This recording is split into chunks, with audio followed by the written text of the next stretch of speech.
Hey everybody, it's Josh and I'm back with another Gaming Quick Takes bonus episode. Ha! Tricked you. This is just an intro for our regular episodes, but if you wanted to hear that sweet, sweet intro on those bonus episodes, head over to multiplayersquad.com where you can sign up to support the show. You get 2 bonus episodes every week, some killer Discord perks, and our eternal gratitude. We couldn't do the show without the support of our listeners, and you too can join those ranks over at multiplayersquad.com.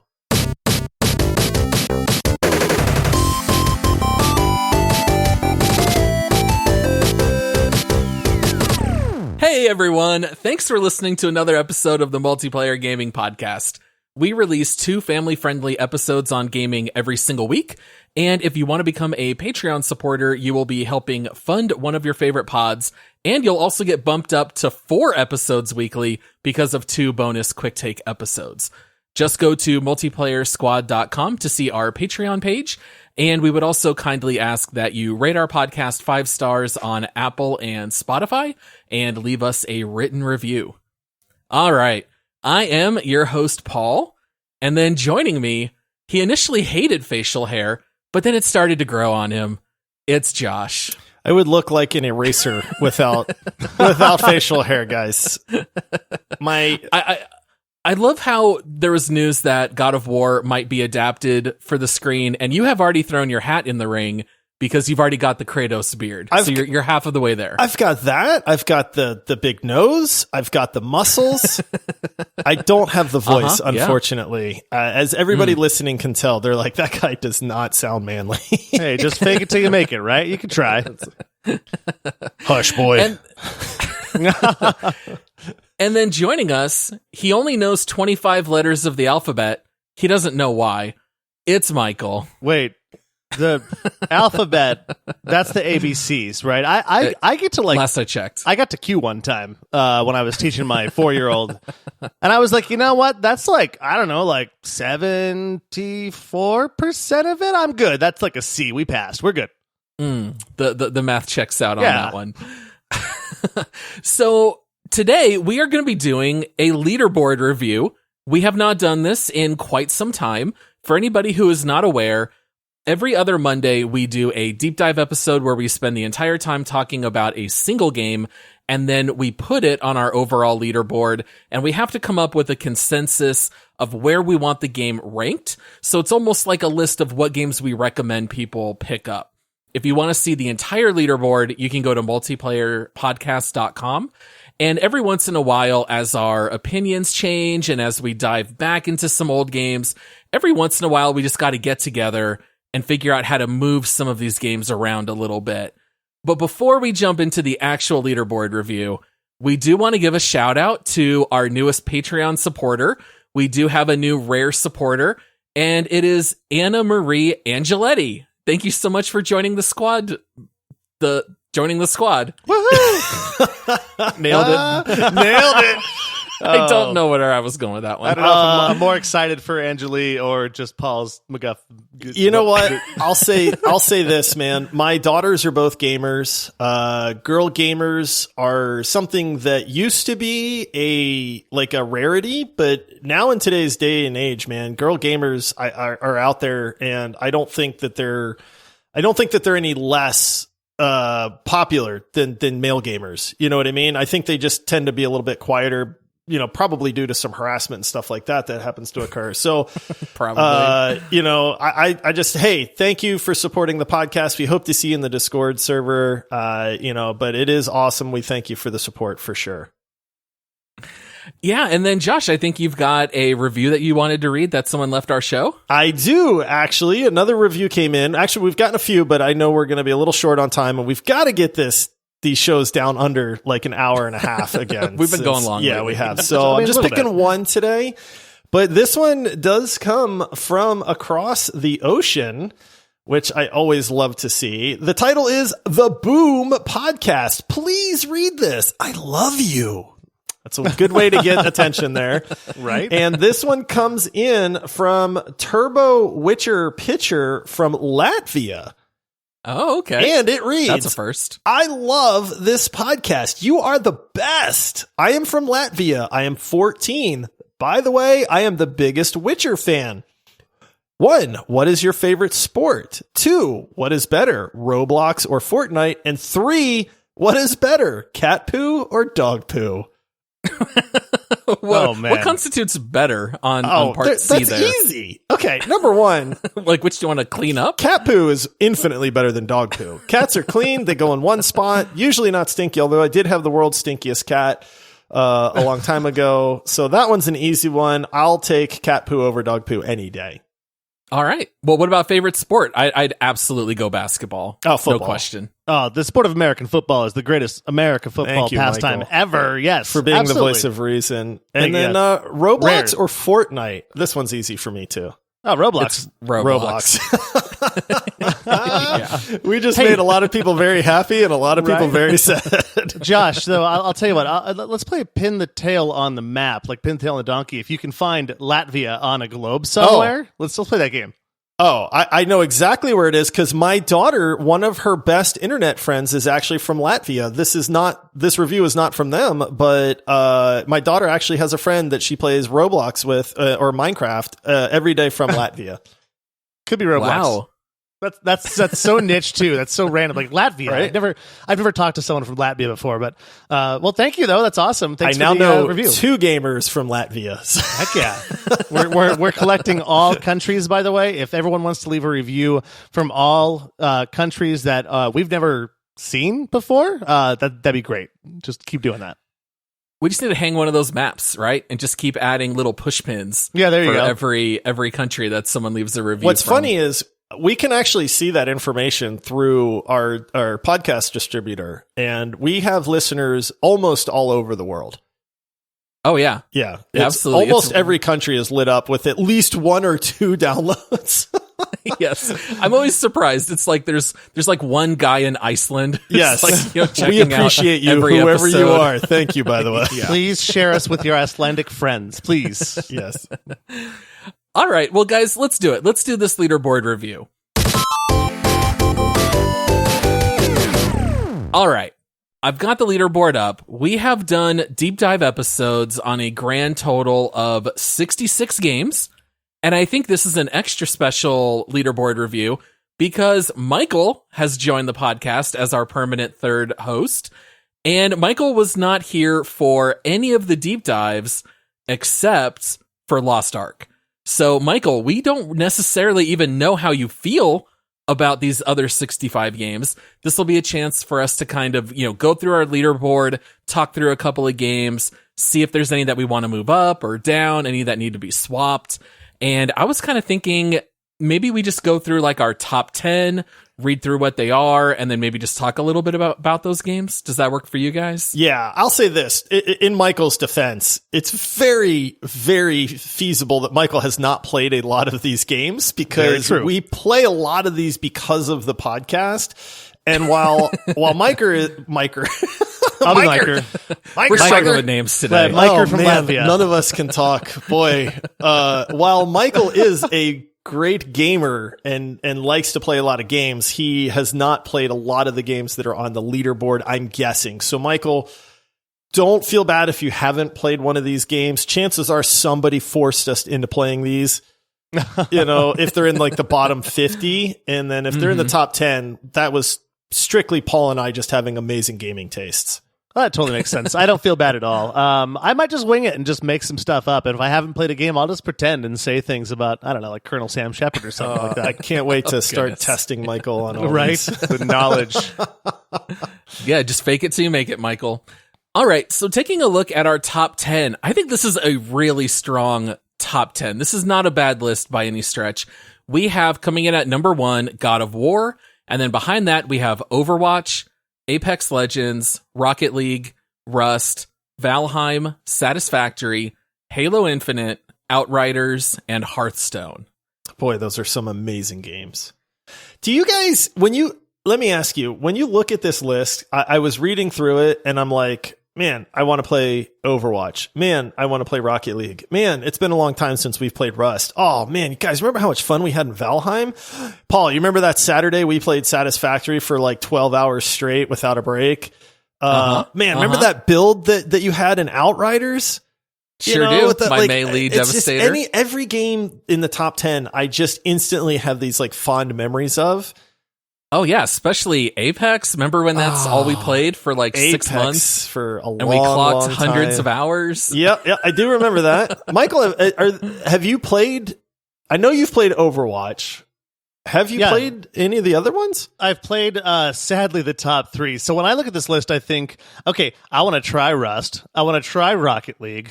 I don't know if I want to try Satisfactory. I'm not sure if that's my kind of game or not, but since it's on this list, I probably want to try it. But I've played enough of God of War to say that I loved it. I thought it was visually incredible. I definitely agree with it being at number 1. Now, having said that, I haven't finished it, so I don't know for sure if my feeling on that is like, is this number 1? Now, obviously, this doesn't reflect my top 10 total because there's games that you guys haven't done deep dives of that I think are very deserving of being on this list that we just haven't done a deep dive of. So, it's kind of my job to massage that a little bit and be like, Oblivion, here it comes. No. But obviously everyone knows how much I love Overwatch. I talk about Overwatch all the time. As a non-shooter game player, that's a shooter that I love. I like playing it. It's one of my all-time favorite games. And Apex Legends, I actually kind of had fun with that, although I died a lot. But I didn't give it a ton of time. I don't know. I think it's a great list, and all these games I think are deserving of the top award just because I said so. I don't sense that you were much of a battle royale player, were you, Michael? No, the first battle royale I played was PlayerUnknown's PUBG, and I loved it because I got to walk around with the cast iron skillet attached to my butt, which I thought was hilarious, and I liked that it was like I liked the idea of it. I loved it. It's just I was very good at the start. Like when that game first came out, I was pretty good at it because everyone was trying to figure out the controls, and so was I, and then I just never got better. And so when I didn't get better and everyone else got better, it kind of got me out of the game. Well, it's funny too because Michael self-admittedly says he's not good at shooters.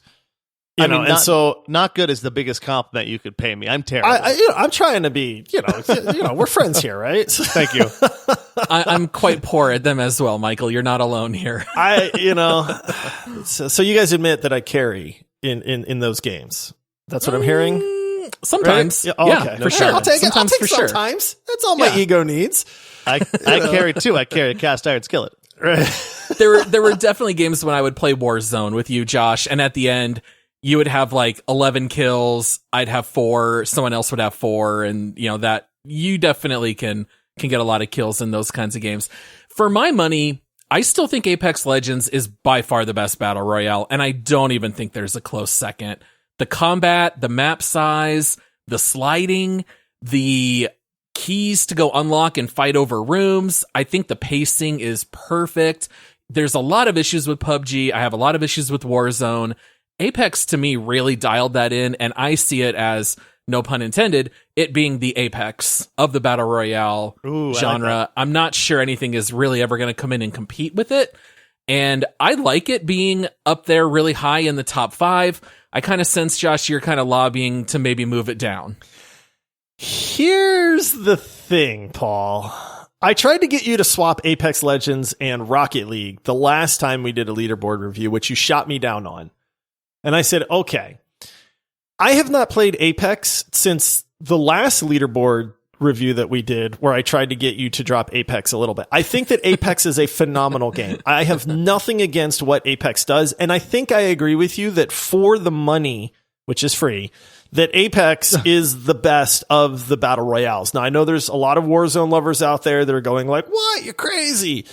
I love character-based shooters, and Apex gives you that. You can find that character that you fit with, that fits your style and all that.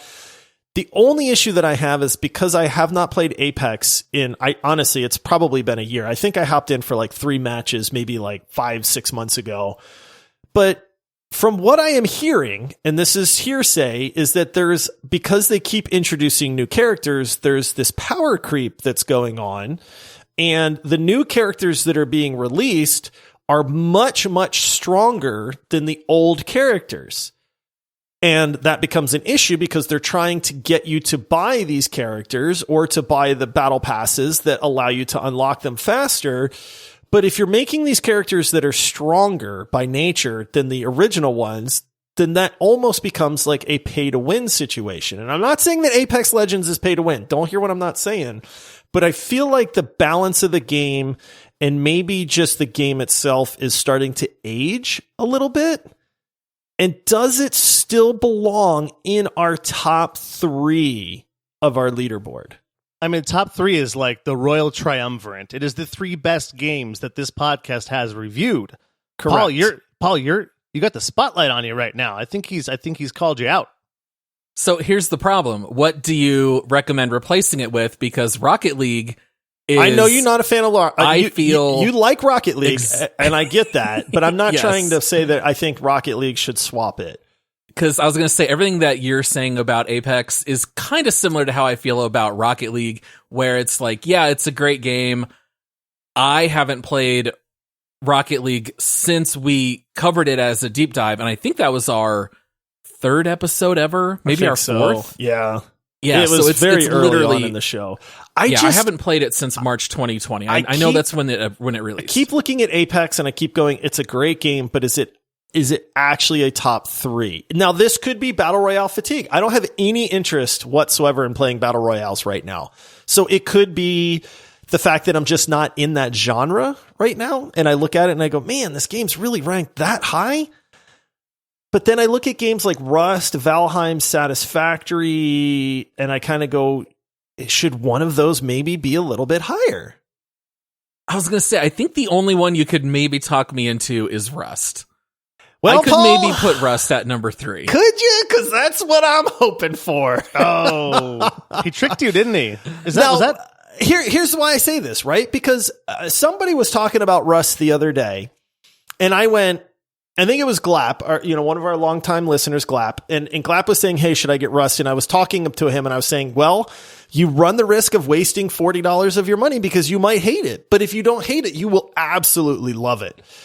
And I look back at Rust and all I have are the fond memories of the butterflies and the sunshine and the morning coffee and not getting raided, not getting, killed on sight, not running across the cesspool of humanity. Mm-hmm. And so I have these amazing memories of Rust that only get better as time goes on. And with Apex, I kind of go like, yeah, it's a battle royale. I mean, it's a good battle royale. It's probably the best battle royale, but it's a battle royale. So are you willing to bump Apex to 4 and Rocket League down to 5? Because now I feel like this is almost a lateral move for you. Is that worth? Dang it, Paul. Why'd you have to go Apex? there? Well, we're not talking about a swap. We're talking about bumping Rust up from 5 to 3, which would bump Rocket League down to 5. I think I'd be okay with that, to be honest. I'm not saying we have to make any changes. Just because it's one man's opinion, but in our top 10, the only game that sits a little weird with me is Apex Legends. Is Apex? Yeah. And moving it down to 4, Right. it's going to make you feel a little bit better. It's outside the Royal Triumvirate, though. So that's true. We got the Triforce. It's still in the Mount Rushmore. And I'll say this: as much as I personally love Rocket League, I get that for a lot of people out there, Rocket League is not their kind of game whatsoever. Mm-hmm. And to see that in the top 4 might be a little off-putting for people that don't understand the sheer greatness that is Rocket League. And to be fair, Rust is the only game that we have covered twice. And honestly, we might need to do it a 3rd time. I miss Rust. Now that we have I would Michael. love to play Rust with Michael. Honestly, please. I would love to have an excuse to spend a couple weeks playing just Rust. That'd be awesome. Let's do it. You say that now until you start running across all the Nazi flags and a lot of inappropriate words being thrown out. Rust really is like the dregs of humanity, along with the most amazing people. The only issue with Rust is it always ends bad. We have never just quit Rust at like when things are going well, because when things are going well, you keep playing it more and more until it all comes crumbling down. Like Apex, there are sessions when you just win and you do well and you quit and it all feels great. Rust always ends up with depression, but I'm totally for it. So let's bump up Rust. We'll put it number 3. Yes! Apex and Rocket League both fall. Yes. All right. I just wanted to shake things up early. Sure. So looking at the rest of our top 10, I don't think I have any issues. I don't see any games that I think don't belong in the top 10. Michael, with your experience there in the top 10, any there that you would say, like, what's with you guys? Why is this so high? I mean, I was going to call out Hearthstone, but we talked about it in the last episode that you guys both definitely love it. Hearthstone's only going up, buddy. Okay, Yeah. so no, I have no problems with any of it. I reserve my comments until we get to the next 10 question mark or Yeah, the only other one I was thinking about bringing up was just Hearthstone. Do you kind of see it sticking there at 10, Josh? Do you think that's where it belongs? I think it's so funny because I literally played a Battlegrounds earlier today and came in like 4th. And I was like, that sucks, man. Normally I'd do a lot better than that. I was getting my team to be really, really strong. And then some guy that just had an amazing team at that point wiped me out. Hearthstone, it's a weird game because when you think about it, if you're familiar with it, you go like, really? A top 10 game? It's a card game. And it's a simple card game. It's geared for like to be easy to pick up. And I generally enjoy like strong strategy type games where I can theory craft and deck build and that kind of stuff. Hearthstone just works. It's just fun and it's free. And when you take all that, it's this weird dichotomy of in my brain, I go, Hearthstone's not that an amazing of a game. But then every single time I sit down and I play Hearthstone, I go, this game's so much fun. It's great. I only want to play 1 or 2 games, nowadays. But guess what? I do almost every single day of my life. I play 1 or 2 rounds of Hearthstone. And then so I go, well, of course it's got to be a top 10 game at that point. So if you wanted to move it up, I'd have a little bit of reservation because it's better than Outriders. Dude, Outriders was phenomenal. Yes and no.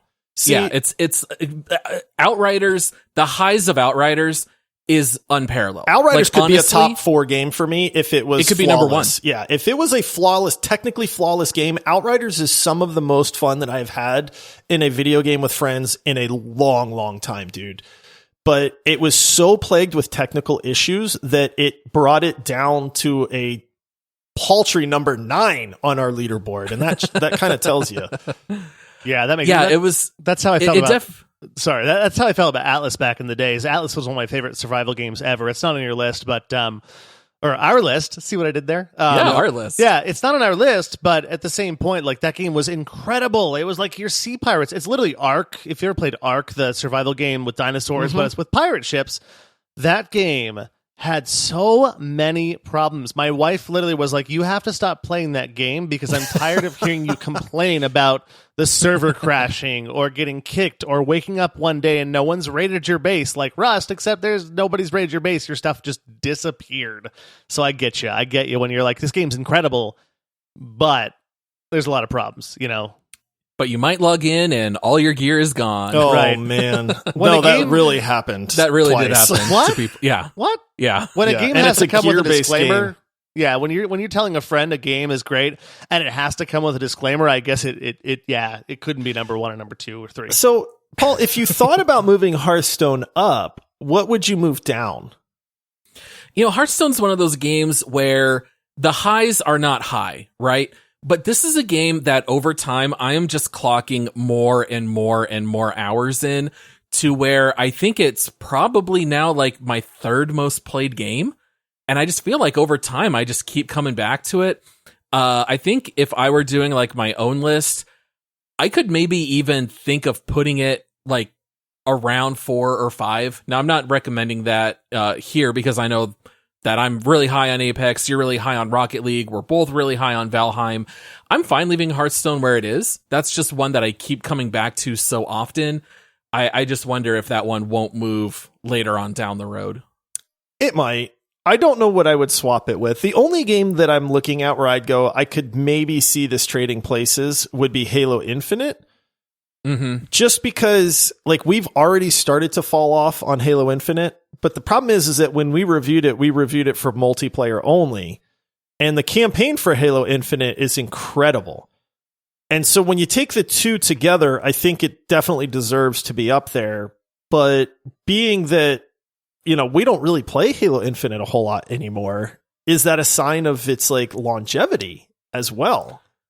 That's the thing with Hearthstone. Hearthstone is a 10 out of 10 for longevity, even though from a thrill perspective, like at best, it's maybe a 4 out of 10. Right. Like, oh, I got my Caligos and now I'm just cycling through all my battle cry minions and buffing all my dragons. Like, that's exciting, but it's never going to reach the thrills of grapple hooking a battery and then chucking it at someone and having it explode and doing everything that you do in Halo. So yeah, Halo certainly has higher highs. We don't need to move Hearthstone. I think it's okay where it's okay. at. I think top 10 is interesting. And it's funny that some people take a little bit of exception to that because they're like, Hearthstone, really? And it's like, man, just trust us. If you get into it, there's so much like chill fun to be had there.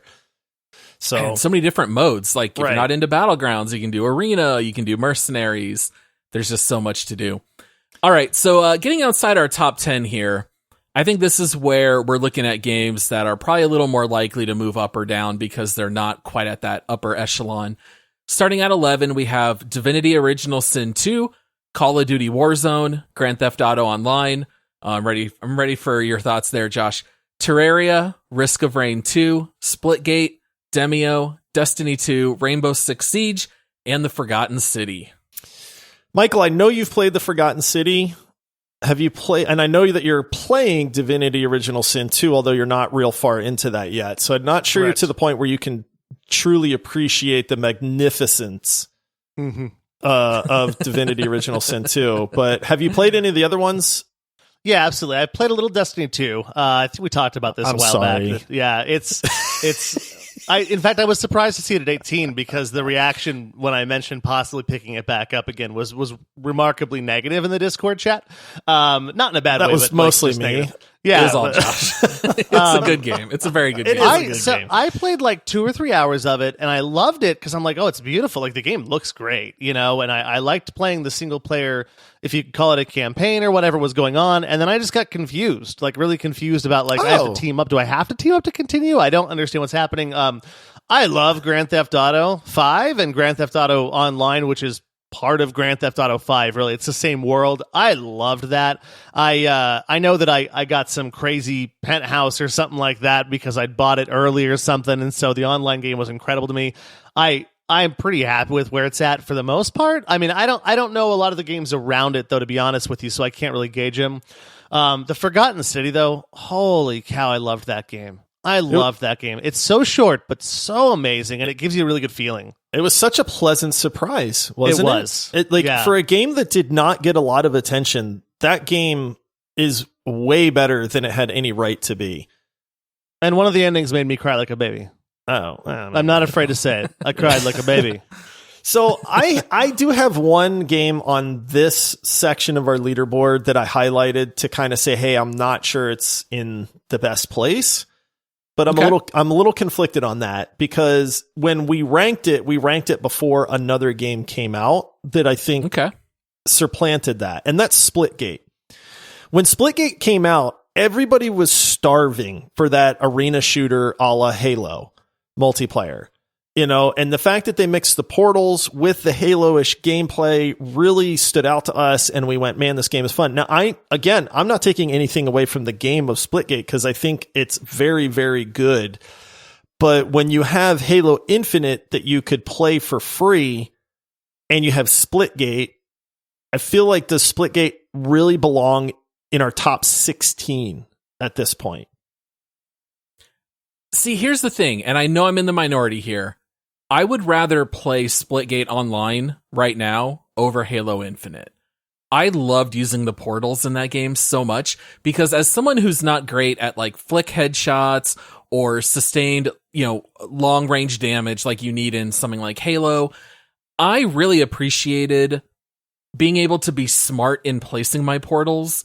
And I thought that the multiplayer experience of Splitgate was so fantastic. But then Halo has such an amazing campaign. I'm perfectly fine with Halo Infinite being rated way above Splitgate.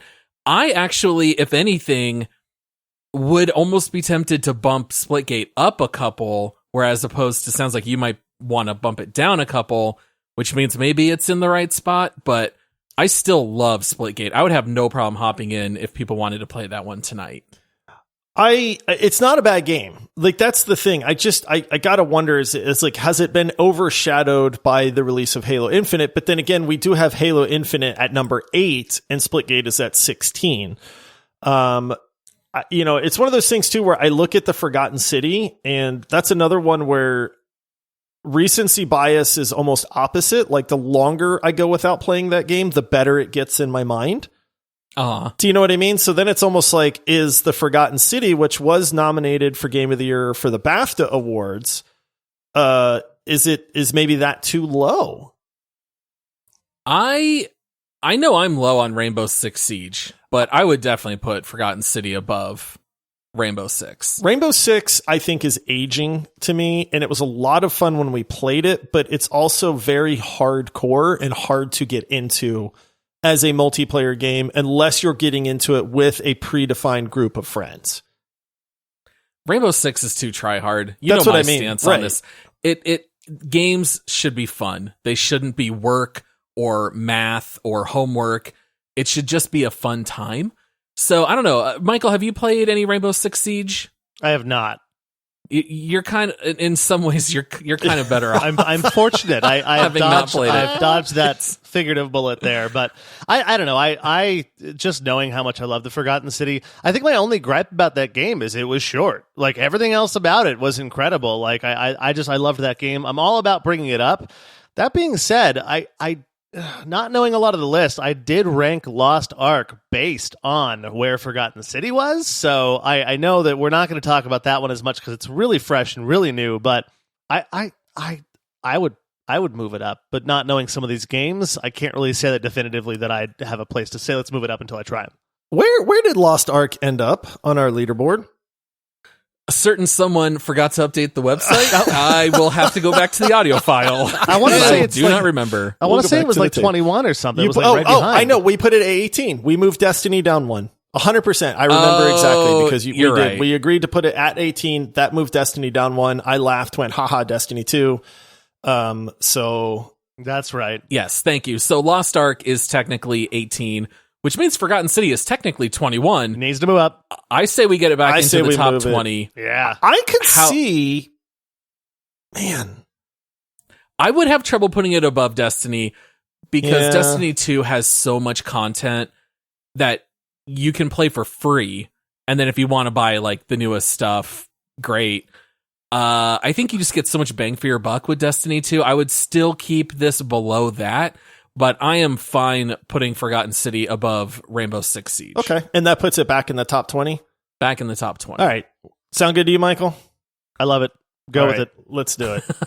All right. Locked and loaded. All of our Latvian friends agree as well. I will say this. I also want to get back into Risk of Rain 2 because that game is so much fun. That's another game that I go, man, I need to start playing that again. It's such an interesting game because every run is just so incredibly different and you never really know what to expect.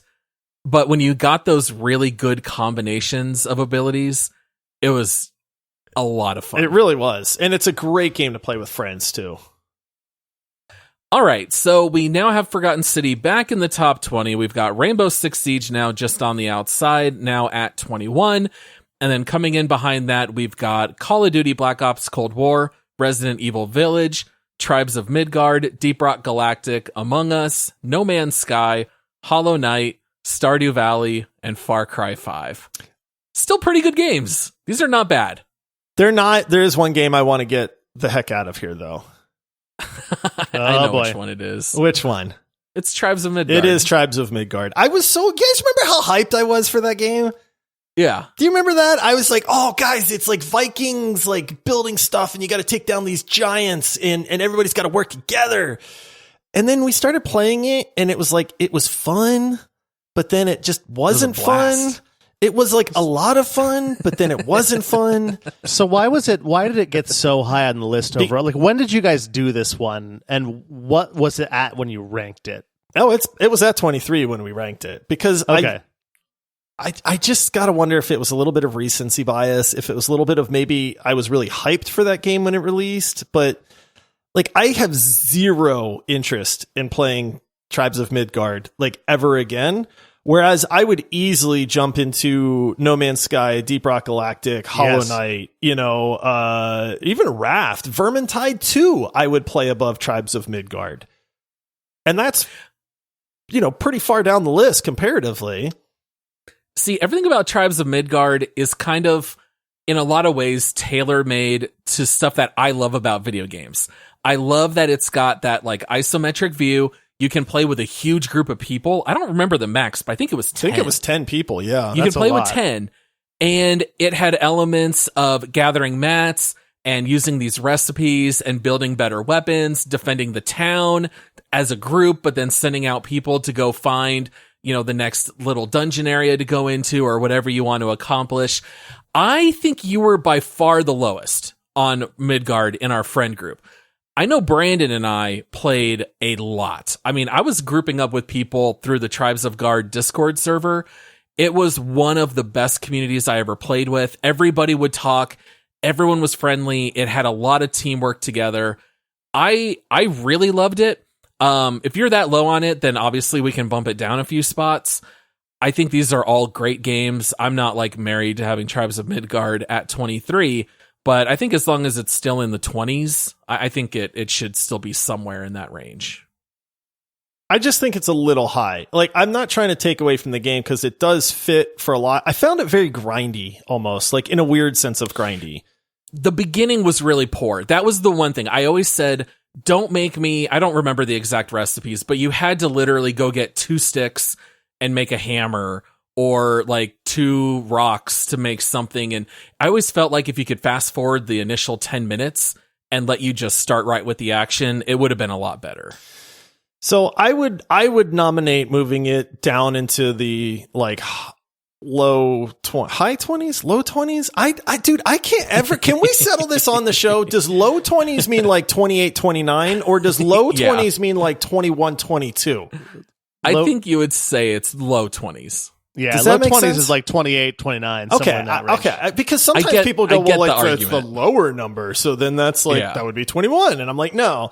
It's like your air conditioning when you, hey, turn the AC up. Am I turning it colder or am I turning it, when I turn it up, I don't understand, making the temperature higher, am I making it go faster, make temperature lower? I still don't know that one, and I'll never know it. So. Okay, good. So it's not just me then. So I nominate that we move Tribes of Midgard into the low 20s.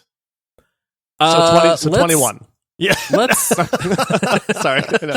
Wait, what day is it? Let's drop it. Let's drop it below Stardew Valley. Okay. Let's drop it below. Yeah, so Deep Rock, Among Us, No Man's Sky, Hollow Knight, and Stardew will all go up 1, and we'll keep it above Far Cry 5. Okay, I think that's great. So above Far Cry 5, you mean basically just place any Far Cry game here because they're all really the same thing. Just say Far Cry. Yeah, just any Far Cry. All Far Cries are Far at Cry number 30 now, or 29. Yeah. I know Far Cry 5 takes some heat. I really loved it. I loved the story. You liked the humor and the absurdity in Far Cry 5. Oh, sure. But even the idea of them running this cult as a family, I thought all of that stuff was really interesting. I loved everything about that game, actually. All right. Any others there in the 20s that we're looking to move, or we feel pretty good about that now? I feel good about that. That was the only one that was kind of giving me a little heartburn. I'm just Should we very move happy No Man's Sky? Should we bump No Man's Sky up a couple? It's below Among Us. That I don't know about that is at this it? point. Oh, No Man's Sky is phenomenal. Have you played that, Michael? No, I still haven't played it. I know we talked about this in the Best Space Games episode because it's supposed to be a lot like Elite Dangerous. So I've got to try it, but obviously, the recency with the podcast, we had this giant 2 launches this month, and I still haven't had a chance to give it a shot. So, yeah, I'd be okay with that, Paul. To be honest, because it's such a well done game, and we should probably say as of 2022. Right. Because we covered it in 2020. And they've actually still kept Yes. adding more and more content. As long as So it doesn't my- hurt the placement of my Deep Rock Galactic, I'll be very happy. Oh, I was just going to say, are we going only above Among Us or also above Deep Rock I'm glad Galactic? that Paul is outnumbered now with Deep Rock Galactic because I love that game. I think that game's So overrated. phenomenal, and Paul does not like that game at all. So love it. overrated. And so at least Michael and I can be the voice of reasons there. I think it's a blast. Like, Should what are we you bump doing? it up, Michael? I'm just gonna do Should a we- bunch of. Well, I mean, it is right below Tribes of Midgard, so well, it's it did going to get be a bumped tough up battle. naturally Yeah. right there. So Yeah, so I don't know. My thing about Deep Rock Galactic is it's just overrated or not, it's a blast to play with three of your friends. It You know, really you're is. just like, what am I doing? Yeah. I'm a dwarf. I'm running around, and I can shoot great holes for in 6 hours. anything. Yeah, I that's one of those that I keep wanting to go back to. It's like, hey, what do I want to do tonight? I want to sit down and just chill with friends. What are you playing? Deep Rock? I'll play Deep Rock. Heck yeah, I'll play some Deep Rock Galactic with you guys. Let's do it. I can only dig alien eggs for so long, guys. It's Yeah. that game. I really did enjoy it the first few hours. The longevity, I definitely struggled with. So All right, so we'll bump it up one. We'll bump it up There you above go. Among Us. We'll keep it below Deep Rock. good. Yep, that sounds good.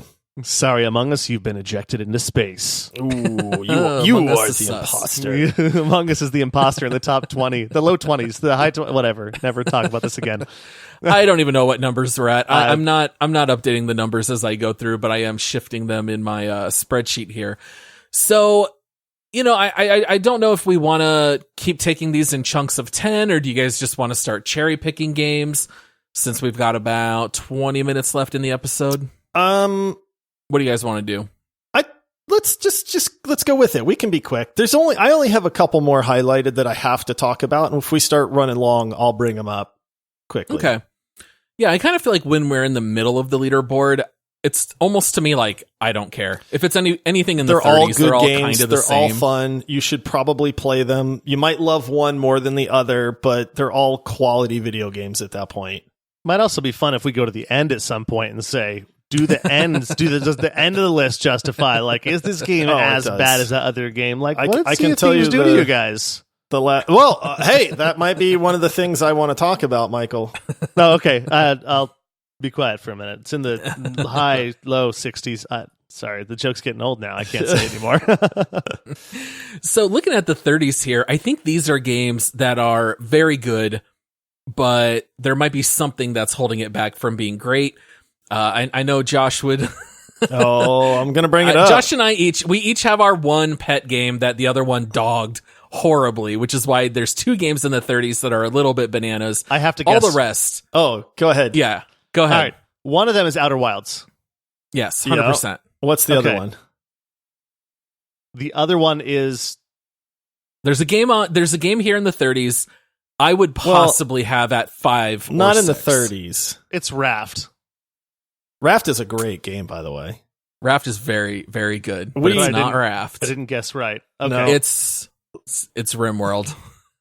Wait, I okay. thought no, it was Stardew Valley. Because remember, you made me play Stardew Valley. I made you play Outer Wilds, and neither of us liked the game that the other person made us play. Yes, although Stardew Valley is in the 20s. So Okay. yeah, I see what you're saying. Yeah, so here in the 30s, we've got Killing Floor 2, which is the first game that we ever played because of a legendary supporter. Shout out to Jake. Below that, we've got Shovel Knight, Raft, Vermintide 2, Outer Wilds, Operation Tango, Keep Talking and Nobody Explodes. I know that's a Michael favorite. Love it. A Way Out, Borderlands 3, and RimWorld.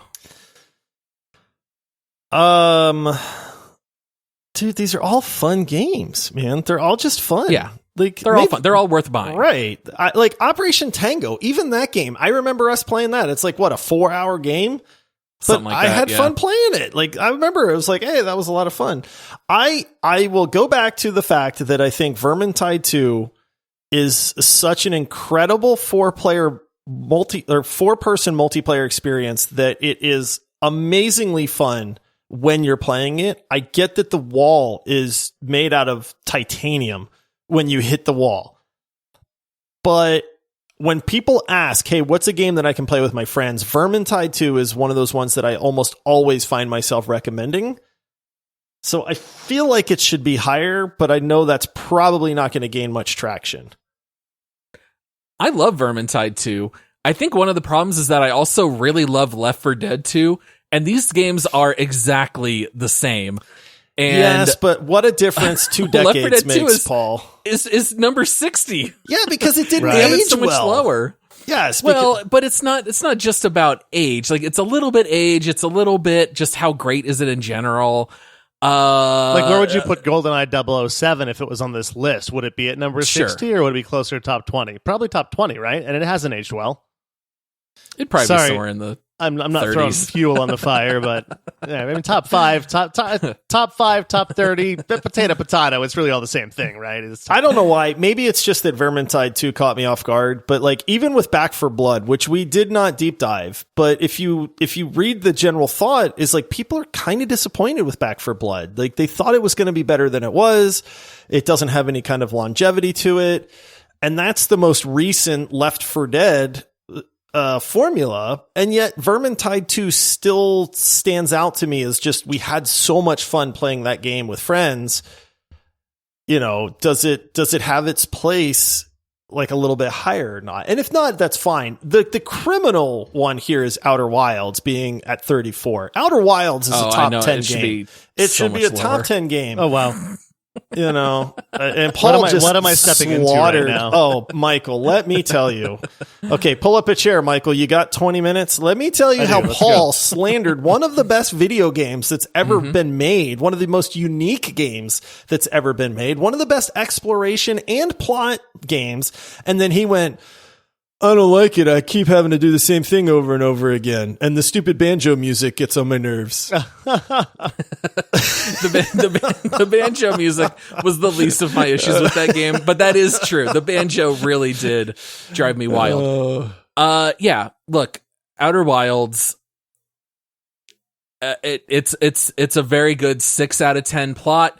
It's a pretty good 6 out of 10 exploration. He keeps turning the knife every time. It's a whole lot of 6 out of 10s if I were to break it down into categories. I liked it. I just didn't care about the game all that much. It's still, I barely consider it to be innovative in how it uses the time. Have you mechanic. played Outer Wilds, it's Michael? Barely used. No, I still haven't played that one. Oh, I own it. Missing haven't out. played it. You should play that one. Man. So, okay, maybe so getting back to Vermintide. Yeah. So Vermintide, sure, let's bump it up. Let's take it above Raft. Do we want to take it above Shovel Knight? And do we want to take it above Killing Floor 2? I think it should be above Killing Floor 2. Like, Killing Floor 2 was a lot of fun. It's mindless entertainment, but Vermintide 2, I feel like, is just such a better game, especially for that, like, 4-person co-op. Killing Floor 2 has just got some bananas moments, which makes it stand out. But to me, Vermintide 2 is a better game. I think Killing Floor 2 is the better game, but I think that these two kind of belong to be placed next to each other. Okay. Michael, based on what you've heard, do you want a mindless killing zombies game or a mindless killing rat Zeds, men by the game? way, Paul, keep your lore accurate. Zeds, sure. I would like to abstain from the vote. You can't. You got to Hold pick on. one. Okay, so mindless killing zombies or mindless killing rats, right? Mm-hmm. Melee combat versus shooting combat. Killing Floor 2 is more shooting. Vermintide is more like third person. Well, it isn't swords, flails, hammers. I guess it is first person, isn't it? Yeah. I like the idea of playing with 10 of my friends, so that actually piques my interest. So no, I think that's Tribes of Midgard. Just kidding. Like Killing Floor 2, I think you could also play in that's pretty right. large groups. No, that's right. I think you could do 6 people in Vermintide was the 4 people. It's just like Left 4 Dead 2 or Left 4 Dead. Do the zombies run at you, or do they kind of go and just kind of like slowly move towards you? They're like clowns. They run. Clowns are terrifying. Yeah. Yeah, we're killing the clowns. Put that game higher. Okay. All right. Michael has spoken. I'm just happy we're moving Vermintide 2 up. What? Two spots? 2 spots. Yeah, all we right. bumped it above Raft really and fought Shovel for Knight. Those. I fought for those 2 spots. You had a battle. All right. I would be here. willing to fight for Keep Talking and Nobody Explodes if I played more of these games. I just think it's so unique and so like if you're having like you could have like 10 people over and one person, has the headset on and they're playing that game, or even can't see the screen if you play the non-VR version, which I hear that's out there. Like, what a unique idea where it's like we're flipping through this manual. Like, I don't know. I liked that game so much. I thought it was so unique. What a great thing. It's like a board game, but a video game. Loved it. It's super fun. Games. We had, we had so many good times playing that game. I think the only reason that we have it ranked so low is just because when you've played it a lot, you don't want to play it anymore. Yeah, no, I get that. Do you guys know if they ever released any new manuals, or is it still just the one? I have no idea. I think it's just the one. That was what I always wanted, was for them to release a new manual and just switch a bunch of stuff up. Because we played this so much. I used to have like 10 of the manuals printed, and Josh was involved in some of these, where we would have friends come over. We'd put our laptop on the dinner table. The person with the bomb would sit on one side of the table. Everyone else is on the other side with a manual. And we just played it so much that it was just all down to like a very quick, like we had not short term. We had like shortcut names and descriptions for everything, where we would just say like simple wires. And then it was literally just like green 2, blue 4, cut 3. And then it was like, boom, done. And we were just going through it so fast that it was kind of like, we need a new manual with new instructions because this is just too easy at this point. But what a fun group game. We started kind of getting almost to the same spot after just a couple nights of playing it. And I know it gets harder. But the only parts that get harder is like, there's more of these specific wire ones, or you have less time, or you don't get to mess up as much. And so I can see where you're going with that. Like with the symbols were so easy. We had a shorthand name for all of them, and all the symbols. But it was fun. I think it's a good game if like, hey, we're having a little get together. Let's just, nobody's played this. Let's play it, But if you were to play it exclusively for a while, I could see it getting old real fast. Yeah. I think it's a lot more fun than the 36th ranking implies, but that's only based on longevity of the game, I think. That makes sense. Okay. In that case, then I'll give you that one. It's really fun to bring in someone who has never played it before and give them the bomb. Oh, yeah. And it's watching so them funny scramble to see them and try to explain everything. Yes. It's pretty great. And this is also a game that like it goes beyond just regular gamers. Like Josh, I know you used to play I played this it with my your parents. Oh, absolutely. Yeah. And they picked it right up and they thought it was fun. And then we played it like 4 or 5 times and then that was it. Yeah. This is that kind of game though. You can bring in young kids, you can bring in other relatives, anyone can pick that game up. I think everyone understands the concept really well. But at the same time, since Michael is really big on it, I'm really big on it. Do you guys want to bump it up or do we want to keep it at 36? I would be okay with moving it up. The question is where? Yeah, I'm not sure on this one because I haven't played like the 6 games above it. So it's like, I have no reference there, I was going to say I could go anywhere between 30 and 36. I don't really care. I think I have a problem putting it above Outer Wilds and Raft, which I think Raft is great. I would actually move Raft up, to be honest with you, looking at it. But that's another game that just sits really well with me over time. It has updates we haven't played yet. I know, exactly. They just keep making it better. So you just want to bump it up 1 then? Put it above Operation Tango? Yeah, I think that's fine. Operation Tango is very short-lived. It was a lot of fun. I think that if we were going to say, hey guys, let's all play a game, we would pick Keep Talking and Nobody Explodes 9 times out of 10. They're almost the same game, honestly, right, except one you run around inside the world and tell someone how to solve a puzzle as opposed to one person having a bomb. They're actually pretty similar. All right, so perfect. Then we'll lock that one in. Any others to change here in the 30s? Nah, I think the rest looks good. I think that's pretty spot on. Okay. So, yeah, with the last few minutes that we have left, taking a look here at the 40s, the 50s, the 60s, any here that stand out that you guys want to bump up or bump down? I got one that I want to bump down. But, Michael, is there any that's jumping out at you? Have you had the disfortune to play any of these bottom ranked games? I played Overcooked 1 and actually loved it. So I'm not sure what the difference is with Overcooked 2, to be honest with you. I played it, though, again, like the same thing. We were over at a friend's house. No, I played it. You know where I played Overcooked 1 was? It was at a place in Dallas called Nerdvana. It's a nerd, like, you sit down at a table and it's like there's a PlayStation at the table and you play a game with friends while you eat this really nice food that's cooked by this really good chef. And Overcooked was the game, and we played it, and then we ended up going home and buying it on the PlayStation and playing it. But I'm just wondering what the take is that you guys disliked it so much, aside from it's nerve-wracking. Did you start yelling at your friends and being like, I need hamburger buns? Josh, Yes, where's the buns? No, you're supposed to be doing dishes, Josh. You know what? Yeah, now that I think about it, I don't ever want to touch that game again. Because I did the same. My wife was like, calm down. And I'm like, no, I need you to do your job. I bought Overcooked 2 for my family on the Switch or our old PlayStation or something.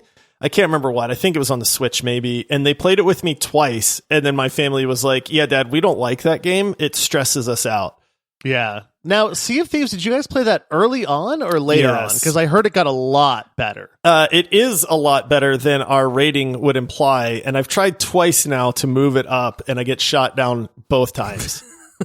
See, Sea of Thieves is very low because for me, it was like so far dead last, it's not even funny, where Josh enjoyed it. And Overcooked 2 is the exact opposite. I enjoy Overcooked 2. I beat it with Todd. We played it online together. We also played a lot of Overcooked 1. I enjoy those games quite a bit. Josh, it was by far like the worst at the time on the leaderboard. So Overcooked 2 was the lowest game on the leaderboard for quite a while. But that's why, is just that one of us really hates each of those two games. That makes sense. Kind of just yanking it all the way down to the bottom. But yeah, Sea of Thieves, my biggest issue was there was no real point in doing anything. You just found a treasure chest, you brought it back, and then there was nothing to do with your money other than to buy more missions, which were just to get treasure chests and turn them in progression for more quests. I've never seen a better video game that was ruined by the fact that there was zero progression in that game other than cosmetics, which Paul and I have said we could care less about cosmetics.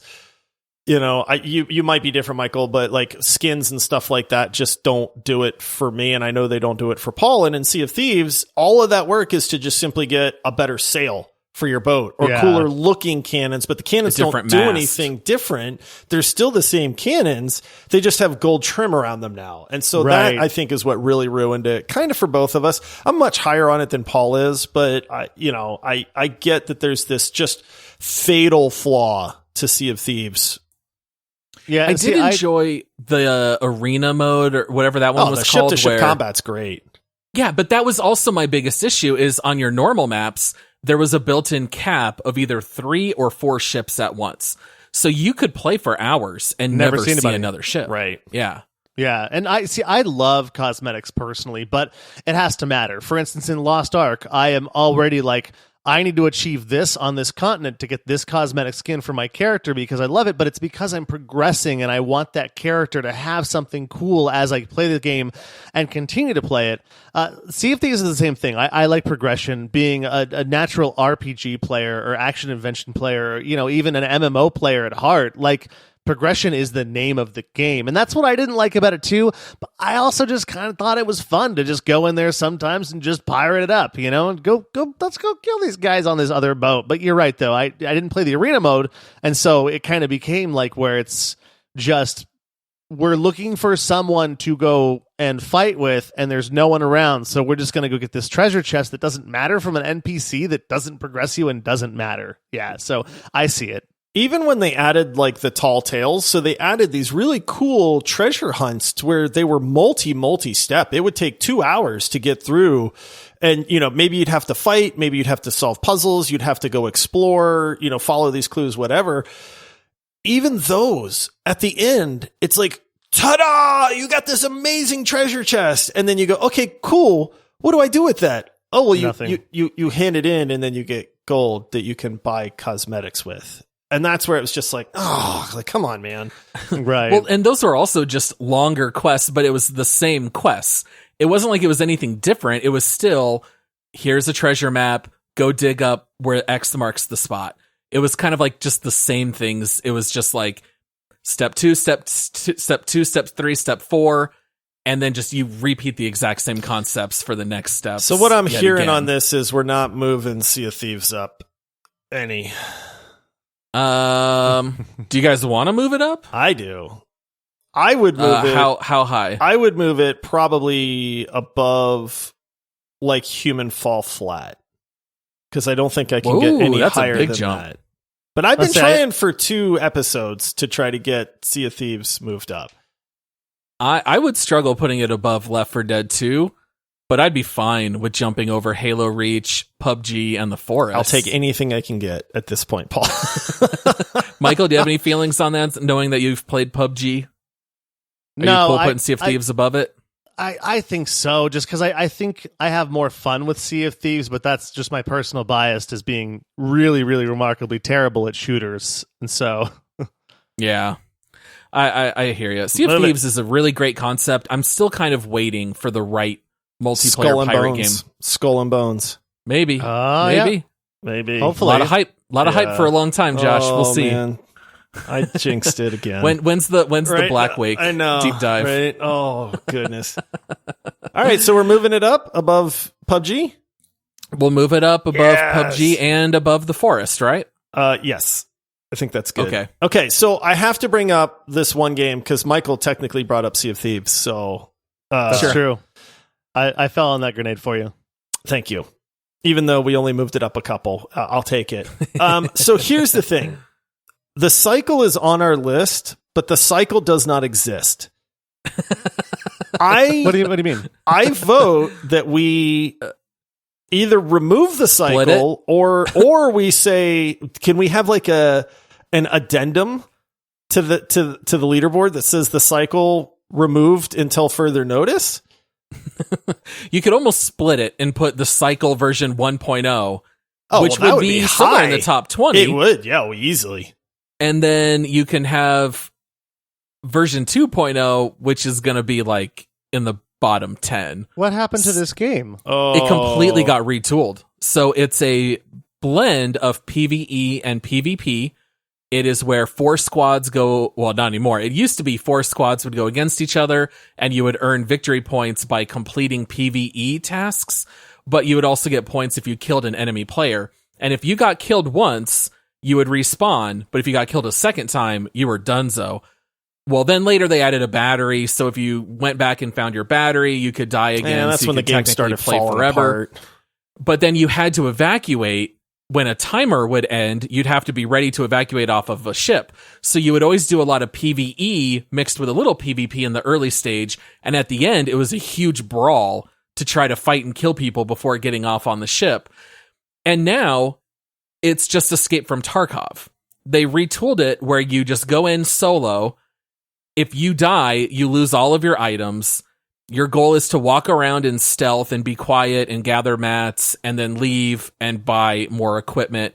It's kind of like Tarkov, but it looks like Sea of Thieves. It's very weird. It does not make any sense. If you want a tough as nails game based on progression like that, Tarkov does it great.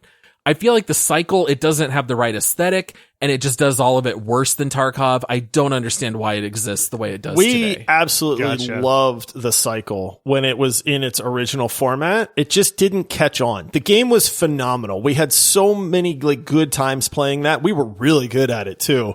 Maybe that's because it had a small player base, but there were 60 of us that would keep seeing each other in the next match, and we would know, oh no, it's EXO. They're probably going to wipe us out. We're playing for second. But then, like, it was really interesting. So they tried to change the game, and then they changed it, and more people left, and then they changed it again, and more people left, and then they finally went, we better just reinvent this game.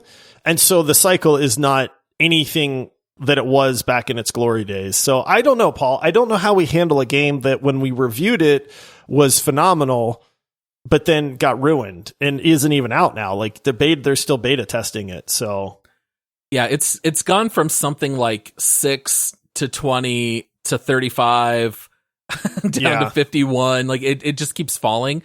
I think you just have to base the game on what it is now. Like, look at But we don't know what it's like. No now. Man's Sky. I know, but we don't know. Like, what if they do another beta and we play it and we're like, dude, that was actually really fun. I played the beta. It sucks. Did you? I see. I didn't get to play the beta. my thought on that. You can always bump it back up. I guess that's true. It gets good. My thought on that is if someone's listening to the show and we say multiplayerpodcast.com and they go look at the list and like, this game is highly recommended, I'm going to go buy it. I'm going to play it. They play it and it's the news cycle. It needs to be down at the bottom because it's terrible, right? So I think it makes sense to keep it down here because the game does exist in some form and it's terrible. So it needs to stay in terrible land. Yeah, that's true. It's just sad because it used to be so good. But we said at the time, we don't blame the developers because nobody played it. Like, they had to change something. It just, it completely lost us in those changes. I think it needs to go down, and I think it needs to drop a lot. A lot. I would put it near the bottom, man. If you want to play a game like this, wouldn't you rather play Tarkov? I don't know, dude. I don't like Tarkov. I don't either, but I don't like the cycle. I might actually like the cycle's new iteration better than Tarkov, to be honest. Just because of the world, and you still get a little bit of the movement mechanics and stuff like that. So if we're going to say they're the same, I think I like the aesthetic of the cycle and like the fact that it's on another planet and you kind of have that prospector from space vibe. You know, versus like I'm a scab soldier guy, you know, in a very dark, dingy area where I can't see anybody, and then he shoots me from the corner or the trees.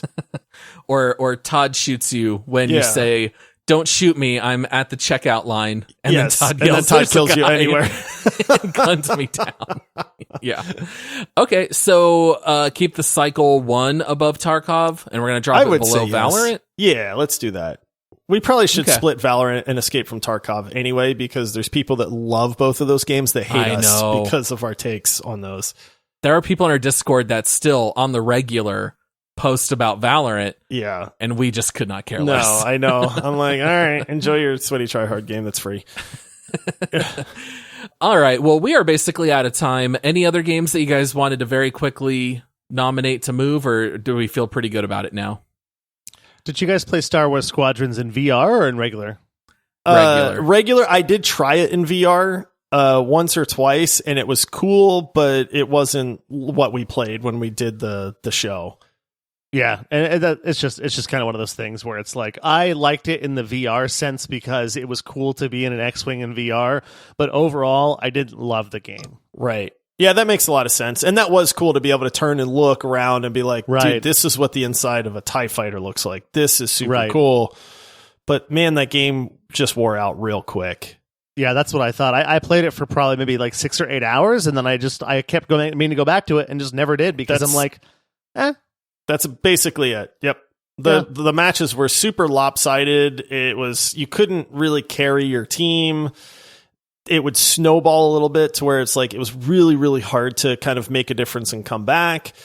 I don't know. That's one of those games where I had the highest of hopes for it, and it was okay. It wasn't bad, you know, but it just didn't stick.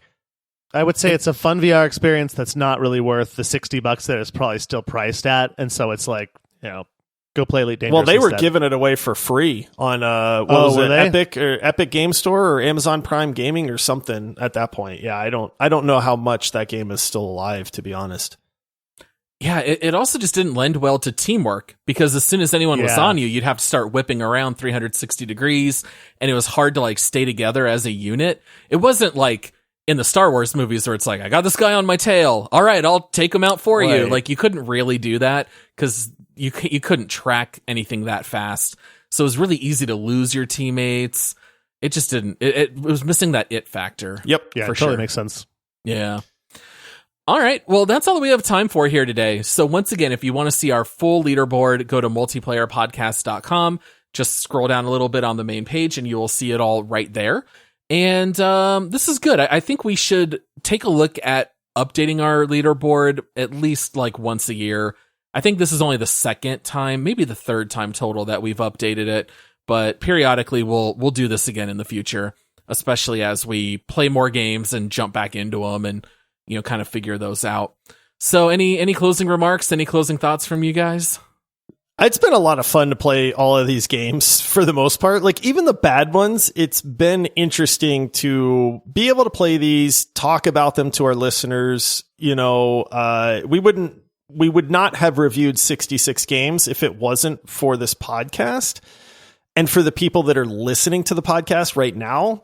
So it's one of those things, like, I'm very grateful for the ability to do this and to have so much support from the listeners and the fans of the show, to be able to chat video games with, two of my best friends. It's an awesome experience. We get that not everybody is going to agree with the leaderboard. We don't always agree with the leaderboard, and that's kind of the fun of it. Exactly. All right. Well, we will be back with our next episode on Thursday, where we cover This Week in Gaming, and we'll see you guys then. See you on Thursday. All right. See you, everybody. Bye, guys.